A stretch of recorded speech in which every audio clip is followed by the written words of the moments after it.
En sport, pour briller lors des Jeux du Pacifique de 2027, la Fédération de basketball mise sur l'avenir.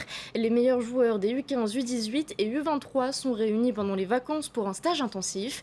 Voyez ce reportage d'Oriano Tefo.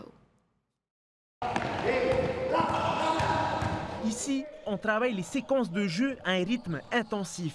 Âgés de 14 à 20 ans, tous espèrent un jour côtoyer le haut niveau. Parmi eux, Manaiki Doum, du haut de ses 15 ans et surtout de ses 2 mètres, il continuera ses études et son sport en août en France. Ça me fait pas peur de partir. Je suis déjà habitué à être tout seul déjà. Je mets toutes les chances de mon côté pour réussir.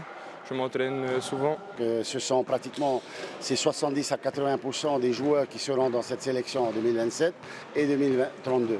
Donc vous avez pu voir ce soir et toute l'intensité que les gamins mettent sur les séances, quoi. Donc après, il faut peaufiner, il faut s'entraîner. 6 Tahitiens sont revenus des pôles espoirs de métropole. En parallèle des études, Veikou et Naoura ont joué toute la saison dans leurs clubs respectifs, le CTC Isère et le LV Voiron.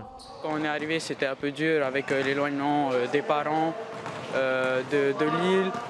Mais après, au fil du temps, on a dû s'y habituer pour sortir de notre zone de confort. La température là-bas, elle change beaucoup. Hein. Chaque année, il y a l'hiver, le printemps, l'été. C'était quand même dur à s'adapter à ça.